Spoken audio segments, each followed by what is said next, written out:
Baruch atah Adonai Eloheinu melech haolam asher natan haTorah. Amen. Praise to you, Adonai, our God, King of the universe, who gives the Torah of truth and the good news of salvation to his people, Israel, and to all his people, through his son Yeshua, Messiah, Lord. Amen. Okay. Motion Mishpatim, Exodus 21. Yeah. We were in Exodus all the time. We were in Exodus. Last week we were. No. We just one chapter in a minute. Yeah, we we would be up all week if we had to do the whole sermon. My wife's going to beat me. Alright guys, so basically last week we tried to lay the foundation. Okay, we tried to lay the foundation of how Yeshua taught the mitzvot, okay, the instructions. But he gave us something that was extremely pivotal in that time, and I think it's very applicable to us today, is he started to show us that sin is still there, God's instruction is still valid, okay, and sin doesn't just start when you do it, sin starts in when you start to perceive it, mull it over, and then that leads to action. Okay? You know, he says, if you lust after a woman lust after a woman with the heart to commit adultery, you know, you might as well have done it. Right? You are so focused on that action, eventually opportunity and enough of that focus inside of you will lead you to action. Okay? So the whole essence of this thing is that what I wanted to show you is that your rabbi, Yeshua HaMashiach, is expecting us to keep Torah. He is telling us that he came to establish, fulfill, uphold Torah. Okay, he did not come to abolish, and that's very, very important, because for us as Gentile believers, you sit down and you come down and you're like, yeah, where do I fit in? How does this apply to me? Why is this important for us? And, you know, for those of you who've been here a while, you know, we've gone through the whole thing of how we're grafted into Israel and how we belong to the spiritual house of Israel. And this is now, we are part of his people. So his people keep his instructions. It's the same as Yeshua's disciples, okay, kept and followed to emulate, to be like him in every way, shape or form. And if your rabbi is training you, who's called you by name, who said, hey, you, come follow me, because when I'm finished with you, you will be like me. When he's done, you will walk like he walks. You will interpret like he interprets. You will understand what he understood. You will do what he did. And in that, we know that he kept Torah. And we need to understand the heart of all of that so we can fall in line for what is coming. Mishpatim is a very tough portion, because it really goes down and it starts to break down things like the Ten Commandments. Remember I said to you that the Ten Commandments is like, it's not only the ketubah, the wedding contract, but it's like a summary of everything. So it says, you shall not murder, and we go into a portion here that, as you guys have read, that talks about accidental killing and purpose killing. What do we do in each case? What does God expect from us? And these are the type of things that our court system and that is based on. Alright, whether the world likes it or not, most of the ethics and morality on how their justice system is based on Scripture. Okay? These things where if you know, the death penalties and those sort of things that have become to know are based on what was biblically given. Okay, we just need to understand the heart behind it first, and then we can start to see how everything applies to us. And remember, this is for your good. Right? God is coming down from heaven, appearing to a people, done miraculous things to get them there, betrothed them into himself, and he carries on with the Ten Commandments, and he doesn't stop there. This flows right into this portion. Okay, this is what you need to understand. This is the continuation of. He doesn't just stop at the 10. What does it mean to rest on Shabbat? What does it mean do not kill? What does it mean not to make idols? What does it mean to take, not to take the Lord's name lightly? These are the type of things that we need to lay the foundation of, so that in anything, especially when New Testament references come up, our site, I think it's Acts 15, where they say, Gentiles are only supposed to follow 4 principles. Okay? I think it's Acts 15, right? So when you look at it, it says, you will not eat anything sacrificed to idols, you will not eat anything strangled, you will not eat blood, and you will stay away from sexual immorality. Okay, go and check, please. Alright? If you understand these portions based in Torah, you will understand that, okay, so you're telling me that I'm not allowed to eat any meat sacrificed to idol. What is an idol? Let me take you back to Torah and let me explain to you what God says about idolatry. What is a graven image? And He has to lay the framework down for you to understand, so that if you get given any instruction in the New Testament, the writer expects you to understand that this is what he's talking about. He's referencing to this part of Scripture, so that you will understand exactly what he's talking about. Okay? It's the same as, you get trained up as a diesel mechanic and all the rest of it, and, I mentioned, pump. He's got to know the mechanics of the pump and how the thing works and what needs to go in and what needs to go out, and he starts already looking for faults and how it's supposed to work. He knows all of that so that he can go and sort out that one problem. Okay? It's the same thing Scripture. If you want to understand how everything works, we have to lay the foundation. With the right heart, it comes back down to Scripture so that we can understand exactly what God is talking about when He references this stuff in the New Testament. Okay? This is portions on the Sermon on the Mount that Yeshua draws from to help them understand that, you know what, it's about the heart. Don't say that you haven't done it yet, but if you sit there thinking about it, focusing on it, you might as well have done it. It's going to lead to that. Does that make sense?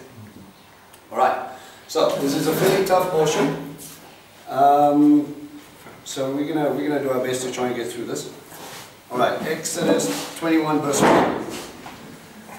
And these are the judgments that you shall set before them. When you will buy a Hebrew slave, he shall work 6 years. And I'm going to stop there. Does the Bible say that you should have slaves? No. Okay? So, but surely there's slavery and there's laws for slavery, so God is saying it's okay to have slaves. That's a broken law. Okay? We need to be very careful. There are certain things that the Torah allows but does not advocate for. It doesn't say you need to go out and get yourself some slaves and you know what, this is the way the world is. He knows the circumcision. Like Regan says, it is a broken world. But I actually went down and I broke this up because there was a guy who likes his Facebook posts, and I was reading up on some of his stuff, and he's very, very proud black guy, and very nice guy. Went to school with him, very cool. And he's gotten to this point where you'd be very, very proud, and slavery is still going on today, and all the rest of it. And I'm like, okay, what, your opinions are your opinion and that, but he went into Scripture and he says, oh no, the Bible advocates slavery. And I need to lay the foundation enough so that you would be able to go, when encountered with something like this, and you say, oh yeah, your God says we can have slaves. You need to understand the fullness of what he's talking about here. Okay, notice he makes a distinction. When you buy a Hebrew slave, and the word slave I actually went and I broke up, alright? The word slave is, Ibed. Okay? Now I went back to the ancient thing because we have different variations. Slave could be translated as servant. So someone who works for you. Okay, but you... Can I properly place it as a contractor? Could be a contractor, an employee-employer situation, but the simple fact of the matter is you own that person. Okay? So what happens is, this person falls on hard times. He comes to me and I have a big piece of land and I need help working. And he goes, you know what? I need a place to stay, I need food in my belly. Can I work for you? Yes. And they sign one for 6 or 7 years. Okay? Because John's giving me a stick, right? And then you go through this whole process of, we're in this space, you belong to this household for 7 years. You work for 6, on the 7th year you go free, the sabbatical year, the Shemitah. You are allowed your freedom. It's not that I own you per se, as I bought you, you're mine forever. You belong to God. Okay? Now when did I broke this up? And the word, okay, I have to do this in text. So give me, you know, it's more of a calligraphy handwriting that those guys have. Yes. That these guys have when they do the Aleph, Bet, and whatnot. Bear with me. Okay, this is an Ein, this is a Bet, or you could say a Bet, and this is a Dalet. Believe it or not. Okay? Now, if you go back to the ancient pictographic Hebrew, remember when each meant something, okay? Your iron would be an eye, your bed would be a tent or a floor pan, and your dalet would be a door. Okay, and there were different meanings to this, and these are some combinations that I came up with. When you put those three words together, it actually tells you a sentence. Watch your family in your entrance. That's what slave means. Okay, another interpretation is watch your house move. Watch over your family in your entrance. This is a Hebrew man coming to you looking for help. So you help him, but you have a contract. You will work for me for 6 years. On the 7th you will be set free. I will take care of all your provisions. Everything's going to be okay. This is not the oppression of slavery. And understand how mind-blowing this is. God's sitting at Sinai and He goes, when you get a slave, a Hebrew servant, we just came out of bondage, out of Egypt. What do you mean we get servants? He's setting up a standard. He's saying, look, you won't just sit down and go, oh, you know, well, we'd love to help you, but this is a strict contractual base where he works for you for 6 years and you let him go. You watch over your brother in your house. This is not Egyptian slavery. This is not the slavery that the world has come to know. God sets His standard and His heart. He's the one who freed them from bondage to be able to build them up, and He gives strict guidelines concerning His people. Okay, I'll give it to you again. Watch your family in your entrance. Or watch your house move. And there's a third one. Know your family or know your house. Know your people. That's what the term means. Okay? So you see the context shift. Okay? Instead of this harsh oppression, God's saying, look after these people. Look after your brother. Love your neighbor as you love yourself. If you were living in hard times and you came up and you knocked on your neighbor's door, what am I to do?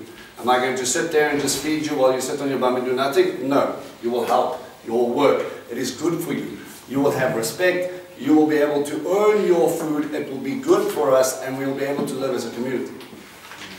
Uncle Grant? There's also a responsibility on the employer or the person helping.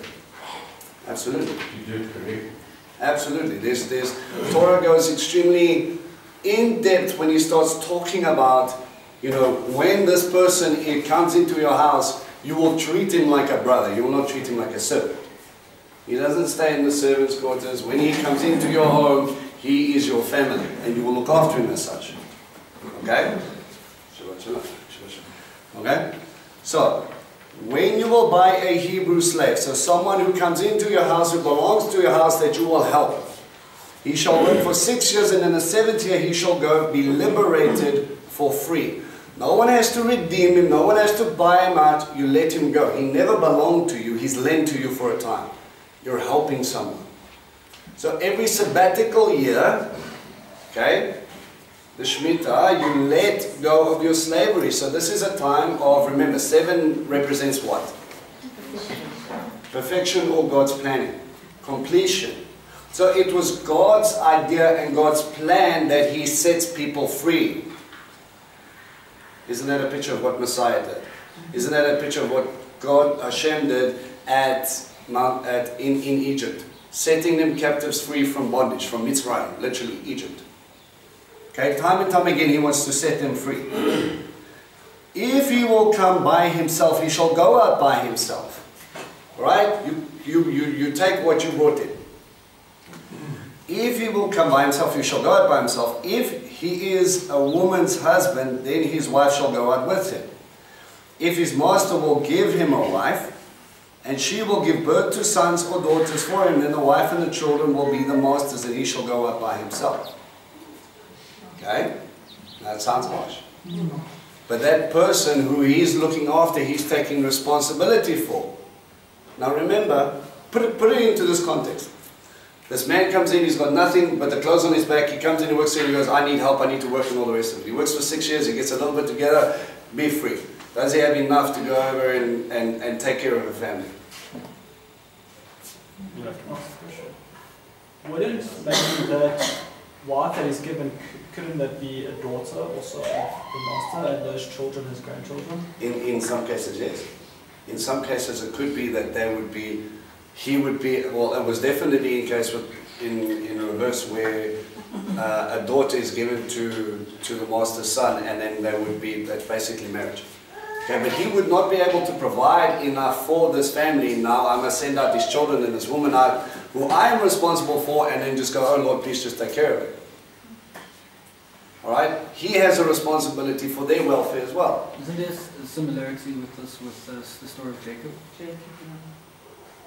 But Jacob worked for the wife. He didn't. But he get still the wife was while contracted. He was, but that was him paying the bride price. Yes. This was him basically coming in and going, you know, I literally don't have food. I need to work for some, I need employment. Okay? Hang on, you only have a little while ago. Yeah, well, yeah, where's the 10 camels? Right, so if he is a woman's husband and then a wife will go out with him, and then if a wife has been given to them, then they will stay. Okay? He will go out by himself.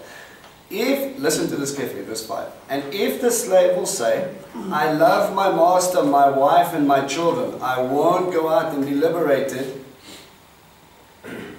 He chooses his master, he chooses his family, and he forsakes his freedom. Now this is something very, very interesting. Listen to what happens. Then the master shall take him over to God and bring him over to the door or to the doorpost. What's a doorpost? Life.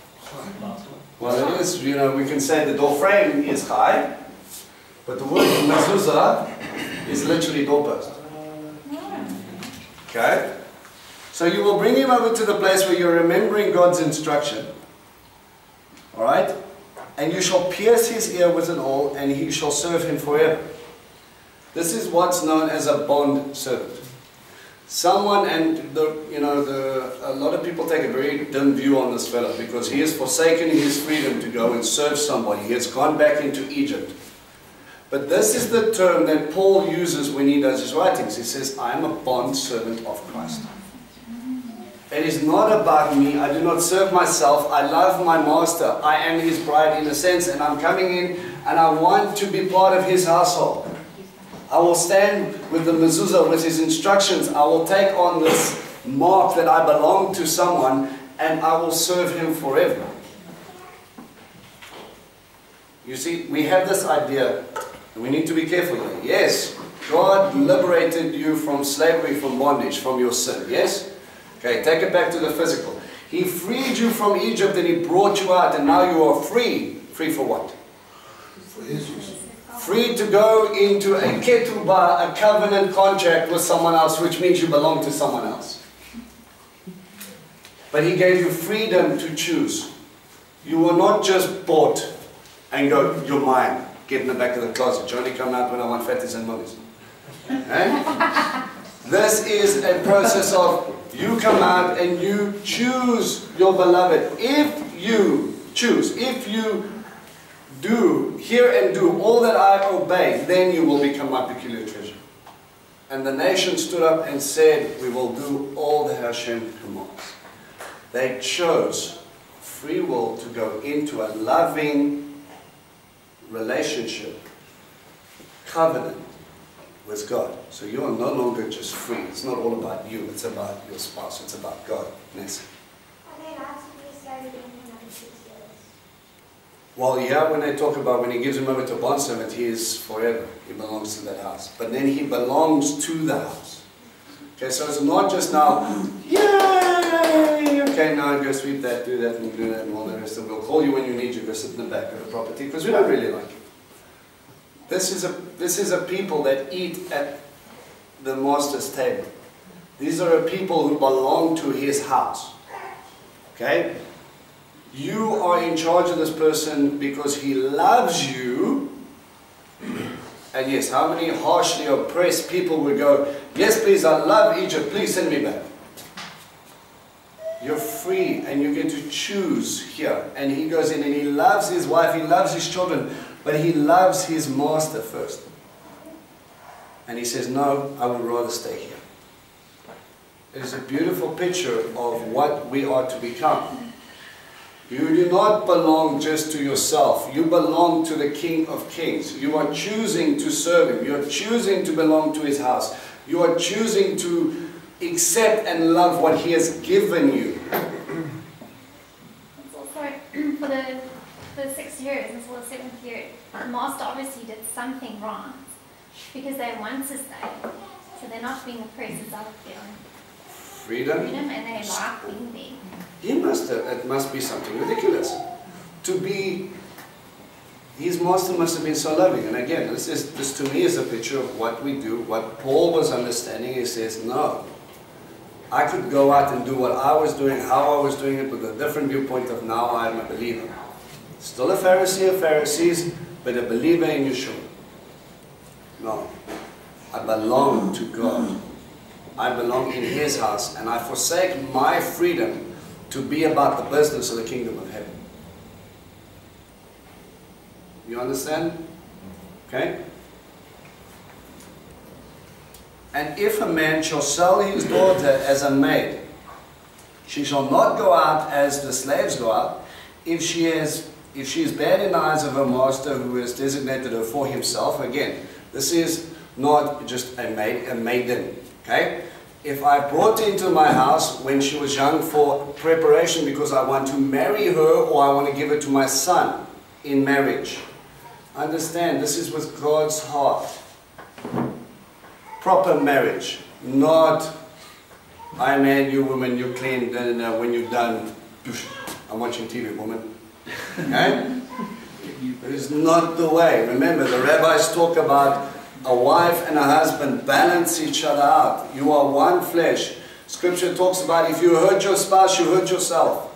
Because that piece that was so missing, or was missing for so many years, finally comes back into place and gets there. And God wraps himself around you and he makes you whole again. There's no place for abuse. There's no place for, what's the word I'm looking for? Domination, degradation. The men are the head of the house not because we're awesome, but because God said so. And that's a scary thing. It's not a, now you stand up and what I say goes, okay. Doesn't work. Did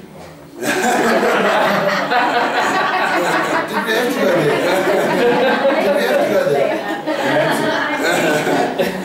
Alright? You know, there's always that. What was that ad a couple of years back when they goes, I'm out with the boys, I'll be home when I'm done. That's okay with you. I'll ask my wife. You know? It is not that type of relationship. That relationship does not work. You will get clouted. It's very simple.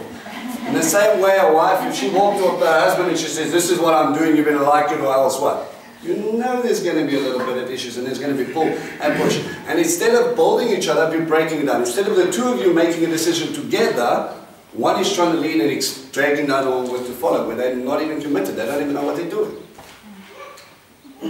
You make decisions together as family. You build up your wife. Okay? That is our job. We are so sniping, guys. You sit there and then someone does something wrong and then it's like, tap. Well, yeah, check out, you clean dishes. You know, if only you just, you know, took care of what you take care of. Me as a man, I can take care of what I need to take care of. It doesn't work. You know what? The happiest relationships is not only when they find their ideal roles, but when men get up and there's dishes to be done and they go and they help their wives. They go and help put the kids to sleep. You know, it's such a crazy shift. When you climb onto an airplane and you go to Israel and you're used to this very masculine dominated South African society where the kids are always with the woman and the boys are always at the bride. No, you can't come here, it's fire, it's hot. Stand close, stand close. Okay? And then they're all out running around and the women are busy cooking and cleaning and doing whatever and setting up and all the rest of it. And it's always funny to me when the boys invite people for a bride, it's a woman who do most of the work. And then they get the big thanks for bride. You're like, I made salad and cleaned up and washed dishes and all the rest of it. And you're like, no, it's okay. You know, when you climb on that airplane and you go to El Al, the Jewish mindset is so different. You see guys staying up all night with their newborn babies because their ears and they're crying and mommy passed out. They're walking up and down the aisle and it's like shoo, shoo, shoo, shoo, shoo, shoo, shoo, and they just loving their children. The kids are always around their fathers. Always. And they're walking in tow. Daddy, daddy, daddy, daddy, daddy. And they build up that solid relationship from young. This is what a father is. This is what a man is. You come to serve your family. You don't come to dominate your family. This is the type of idea I want you guys to understand. This is the heart of God when it talks about marriage. Right? Yeah. If she is bad in the eyes of her master who is designated for himself, then he shall let her be redeemed. He's not allowed to keep her and then just go, well, I didn't really like you and, you know, I wanted to marry you, but not really right now, so you're nothing. Okay? He shall not dominate so as to sell her to foreign people. I cannot send her to someone who I don't know how she's going to be treated. They do not have the right morality. They do not have the right ethics. He cannot sell her to foreign people in his betrayal of her. Now this is something important. This is something that I heard a commentary on this week. The guys were saying, you know what? It is also the parents' responsibility to help their children choose the spouses. Remember, Abraham sent Eliezer, his most trusted servant, the head of his house, to go and look for a wife. And remember, your kids, it's not like arranged marriage, it's like, poof, that's your wife, okay? Don't complain, just get on with it. They would have a choice as well. Yes or no? But you would go out as someone who has been married for a really long time, someone who knows the characteristics of God, hopefully, amen? And you would be able to look at a person and you would be able to judge a little deeper than what your sons and your daughters are able to look at a certain age. When you're 18 years old, 19 years old, 20 years old, you're still trying to figure out what you want to be. And let's face it, I'm pretty sure half of you in this room still don't know what you want to be. I mean, Regan keeps on telling me he wants to be a fire engine. It was there, I had to take it. Alright? You're still trying to figure yourself out. Now you need to stop and you need to consider, what are the qualities I want as a wife? What are the qualities I want as the mother of my children? Who better to understand that than the people that have had to live it? Who have seen the different variations of people. And it's not, you know, it is a good thing that, you know, this one guy said, he said when every Shabbat, when he prays over his daughters, he prays that God not only prepares them, but he prepares the spouse. As if he's already there, he's already coming. But that he would come and he would have the right heart for God, he would have the right qualities, and it wouldn't be this whole dating in and out process. Okay? This whole, whatever, like you get semi-attached and then you break. You get semi-attached and then you break. You get semi-attached and then you break. You get semi-attached and then you break. And then before you get into a relationship, you're already thinking about what happens if he breaks up with me. Always. Yeah, exactly. And you know, sometimes we get ourselves in bigger and deeper situations when now we become attached to people and we're not even sure if we like them. That's no way to start marriage. Okay? So here they take on the responsibility of, do you have the ethics and the morality? Are you good enough for this woman? Well, I know you will take care of them in the right way, and I will not sell this woman off who I decide I don't want for myself anymore because, you know, I'm being silly, and I want to send off. I can't just get rid of her. I have to make sure she's taken care of. If that is that important that I would, as if I choose a spouse for someone who I don't want, how much more for your children? Okay? And if he will designate her for his son, he shall treat her according to the manner of daughters. If he will take another for himself, he shall not subtract from her food, her apparel, and her hygiene. What does your verse say? Marital rights. Marital rights. Duty of marriage. Okay, so listen how deep Torah goes. Okay? If I take another wife for myself, I'm not allowed to take away from her food. We're like, no, you're not the favorite. 2/3 for her, 1/3 for you. You're not skinny. Okay? You're not allowed to take away from her food, you're not allowed to take away from apparel, and you're not allowed. This one says hygiene, but also marital rights. As a husband, you have responsibilities for 3, maybe 4 major areas in your life. Okay? I have to clothe them, I have to take care of their food, and I have to make sure they get enough love. Okay? Cannot be a marriage. What is it, you know, you can be living in the same house, no making love, complete separation. You know what, you guys might as well be flatmates. Think about it. What brings husband and wife close? Brings that intimacy. That's why parents need parent time. Okay? They need that intimacy to draw closer to each other. So they can love one another and appreciate one another. And making love is one of those beautiful ways of establishing them. Don't blush on you. You've had 10 kids. Everybody knows wind pollination. I said last week, if that is your parents I'm talking to, close your ears. Many of them are married. They have children. Wind pollination does not work in Benoni. Alright? That's important, guys. Listen to me. People get stuck. So good. People will sit there and they will not talk about this and they will not focus on this and no. But I promise you, if there's no love making in the bedroom, there's going to be big problems in the house. Tell me I'm wrong. When you guys fight and then there's no issues and then there's no intimacy, massive issues. Oh, is that a cry for help? Alright. If he will not do these 3 for her, then she shall go out free. She is, according to Torah, allowed to leave. Sure. And people go, oh well, you know, there's only sexual immorality that you're allowed to get divorced.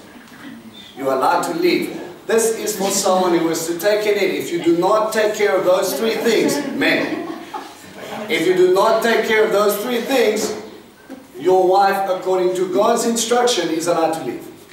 Because those 3 things are integral for any relationship. If it's pizza tonight, make sure that it's pizza, right? Alright? There is no money. No one's going to redeem her. No one's going to buy it back. You are actually misusing her by not taking care of her. Physically, emotionally, physically, spiritually.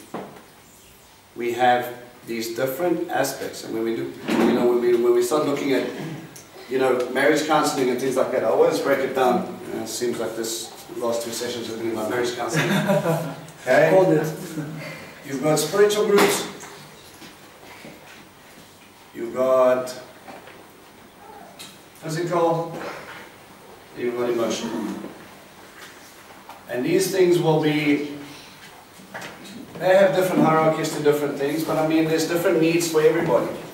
You know, when you start looking at spiritual, you need to find out what does my wife need spiritually? How can I support her spiritually? What do I need spiritually? And you need to communicate that so you can meet each other's needs.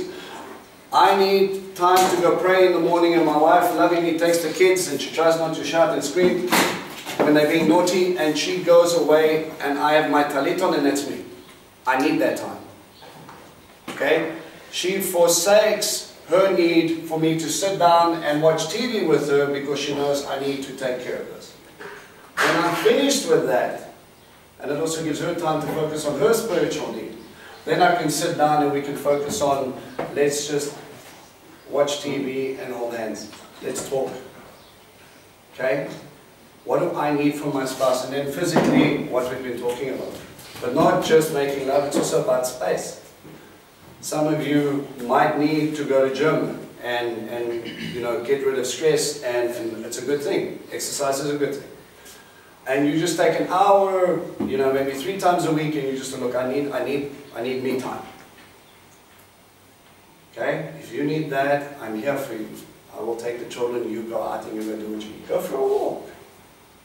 And a lot of the times we can actually marry a lot of these things. While you're walking, talk to God. Okay, you're getting exercise, you're breathing good air, and you're spending time with Him. Alright? That also satisfies a lot of emotions. You know, all of these things are so closely linked, but I mean, like I said to the guys, how am I supposed to, I cannot sniff, my ESPN is not working. Okay? I cannot, we check people like, what? Okay? I cannot sniff and decide and go, you know, oh yes, this is what you need. You need to communicate that. Okay? You need to be able to say, listen, this is what I need from you. Okay? And this is something that you guys can go back and forth on. You know, it's called a needs analysis, but basically, because your needs change in a marriage, you have 1 kid, and trust me, it gets changed. By the time you eat 2, it gets crazy. By the time you have 10, you want to run away. You know? And then you just have this whole process of, where do we meet? How do I do? Because what happens is, man tries to, well, I think she needs this, so I will do this, and then she will go, no, that's not what I need. Actually, this is what I need, and then we get into a silly argument because we're trying to meet each other's needs, and we get frustrated, and we throw out toys, purely because we don't communicate. Love languages. In a sense. In a sense, yeah. You need to sit down with your spouse, with your beloved, and you need to say, all right, now you write down a list of what you need, and then you write down a list of what you think I need. And then you swap, say vice versa, and then you read. And you realize how... So all you wanted was a kiss, hello. Sure, I got you a maid. It was a little off track there. And you can't understand why they're getting frustrated. I need you to take more responsibility, so I will give you 3 maids instead. And then you say, sort it out, it will make you better. And we think we're meeting a need, and we bring loving husbands, and they're going, what the heck? Yeah, just you're being silly, okay? Just because of communication, right? Now, we need to understand, these are these sort of needs: food, clothing, very physical, hygiene, or marital relations. Okay? These things form base part of any foundation. Me taking care of you, loving you, making sure you're clothed, making sure you're fed. You know, a starving wife is not a happy wife. In my case, very, very much so. Okay, I call it the trifecta. I know when Tanya's hungry, tired, and cold, I mean, poop, it doesn't matter what happens. Okay? If those 3 happen, then you tread very lightly because she's very edgy. Okay? Alright, verse 12. One who strikes a man and he dies shall be put to death. Boom, boom, death sentence. Okay? God is saying there is no space for people who take life. God is all about life. And if you do not have respect for someone enough that you hit them to kill them, you have no regard for your own life. Okay? Understand how this works. You get into a fight, you hit that person, God forbid they die. Your intention was to kill them. Okay, so you're very happy for about 5 minutes. You have to deal with regret. The family has to deal with hurt. bigger brother or younger brother decides, well, I'm just going to wait for him to slip into a small dark alley and then I'm going to baseball bat his head. He does that to make himself feel better. And then bang, then you're dead. Then my family has remorse, and before we realize it, we've got a family feud that's 15 generations long because someone killed someone, because someone killed someone. This is what God talks about. He who lives by the sword will die by the sword. It is not a promise. He's not going to send someone to kill you. This is just how humans function.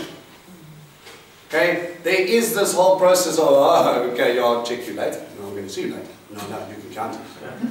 You steal something of mine, and if, trust me, if he's not a very strong believer, he's going to hunt you down, he's going to beat you.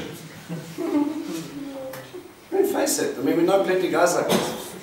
Okay, there was also another Facebook post, a guy I grew up with, says, you know, he welcomed the guy into his house and he looked after him and all this. He went away to go visit some family, and then this guy loaded up his stuff. He stole his car, he stole his TV and all this stuff because of drugs or whatever else.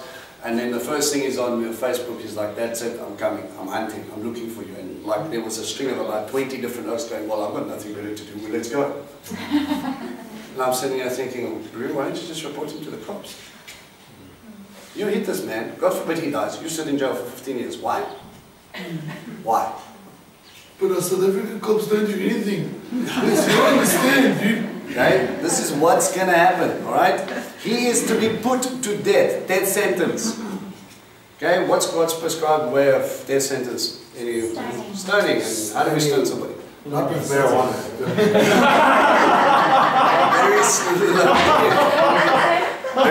Very good point. Very Okay, right, we have to take him out of the city. Alright, remember the death sentence, guys, we have to be very clear. This is not just one person going, he did it, alright, let's grab him and we take him and we throw him down and then we stone him, alright? You need at least 2 or 3 witnesses. You have to bring him towards the Sanhedrin. They have to test it. They have to make sure it's right. You cannot be, remember, bearing false witness could cost somebody their life. Right? You could do all of these things and then they go and then you are tested. You are made sure. They judge. They make sure. They inquire of God. Then they take you to a hill that's probably not much taller than this ceiling top. Okay? They bind your hands around your back. They put you to the edge and then they pip you over, trying to hit your head first. Okay? Even in the midst of it, it's sort of knock you out, and then they take not stones, one at a time, stones. And they come to the edge, and remember, it's the people who saw it happen, the ones who bore the witness, they're the ones that have to throw the first stones. How sure are you of what you saw? And how heavy it is on that person's heart. We wish they never saw it, because now you have to take a stand against someone who takes life. And you have to take a stone and you have to walk to the edge and you have to flop it. And then the congregation, the people, the biyachad, Israel would come behind and they would all make stones, and they would in a sense make a standing stone, like a burial and a monument at the same time. This is what happens when someone takes life. Well, but if you witness this, but you don't want to do that? You see, that's the thing, it's part of your instruction, because if you can do that, it's talking about someone who went out with the intention to kill. If I keep silent and he does it again, that blood's on me. So you need to think of the fact as well that if I don't take care of this, he's going to kill someone else. What happens if that's my brother? What happens if that's me? Who's going to look after my family? This is not the ideal. God doesn't want this to happen, but we need to understand the world is flawed, people are confused, they get angry, and then they go through this whole process. He says, if you're willing to take life, you have no sanctity of life. I gave that person life. I gave you life. So I remove your life because you didn't care enough for me or for that person. And it also wasn't like the separate justice system to society. They were actually the own justice system. Well, this is God establishing His Torah, because He's saying, you will not be like the Egyptians. This is how I want you to function. Okay? You cannot beat someone to death because he's a slave and then carry on and walk away. Because he's a slave, he's property, and that's just a number. Throw him into the hole, carry on with the building. I don't care if I just killed your brother. Shut up and move the stone. Okay? This is what is to happen. You will love each other. You will work together as a family. And remember, 2 or 3 witnesses. Now, there was a section in Melbourne, because a lot of these these judgments have death sentence attached to them. Okay? And again, I'll reiterate, this is not what God wants. But He needs to take care of this, otherwise it's going to get worse. Okay? Number 1. Number 2, if they said, it's written in the Talmud, let me just get the numbers right. I don't want to lie to you. Yes. If the Sanhedrin, remember the 70 elders, the judges that we are supposed to bring them to, the witnesses are supposed to bring them to him, and they do this, they said if they sentence one person to death in 7 years, they're considered a murderous Sanhedrin. If they Sentence someone to death, one person in 7 years, they're considered a murderous Sanhedrin. Understand how many times they would sit and then they would actually examine and examine and examine and examine to make 120% sure, because they are so pro-life, the last thing they want to do is do this. We're sitting in a society where life is cheap and easy. I pick up a gun and go bite around the corner, I shoot you. Yeah. Okay? It's done. What are you going to do about it? I might go to jail for about 3 years. Come on. Ish. Yeah. 10 months. 5 months, 10 months. It doesn't matter. Okay? This is how far it's gone. And in those people, that family has to deal with these situations, and this person walking around with a smile on his face, enjoying his life, and they had no regard. I'm talking about, we know, because we have 2 or 3 witnesses that are 100% sure this is what happened. They get convicted, they get locked up for a while, they come out, carry on, enjoy your life. And this is the same part of the matter when they brought the adulterous woman to Yeshua. Yeah. And they did not follow the Torah as commanded. I know it's a bit off topic, but he... Very, very much so, and there's many different loopholes to why they brought him to him. He was a rabbi, he wasn't a judge. So they were just testing him, they weren't doing anything. Anyway, okay, so, he says, and verse 13, and one who did this scheme, but God conveyed into his hand, I shall set a place for you, that he shall flee there. But if a man will plot against his neighbor to kill him in treachery, he shall take him to the altar, or take him from my altar to die. Okay? So basically, if you kill accidentally, there is a place to flee to.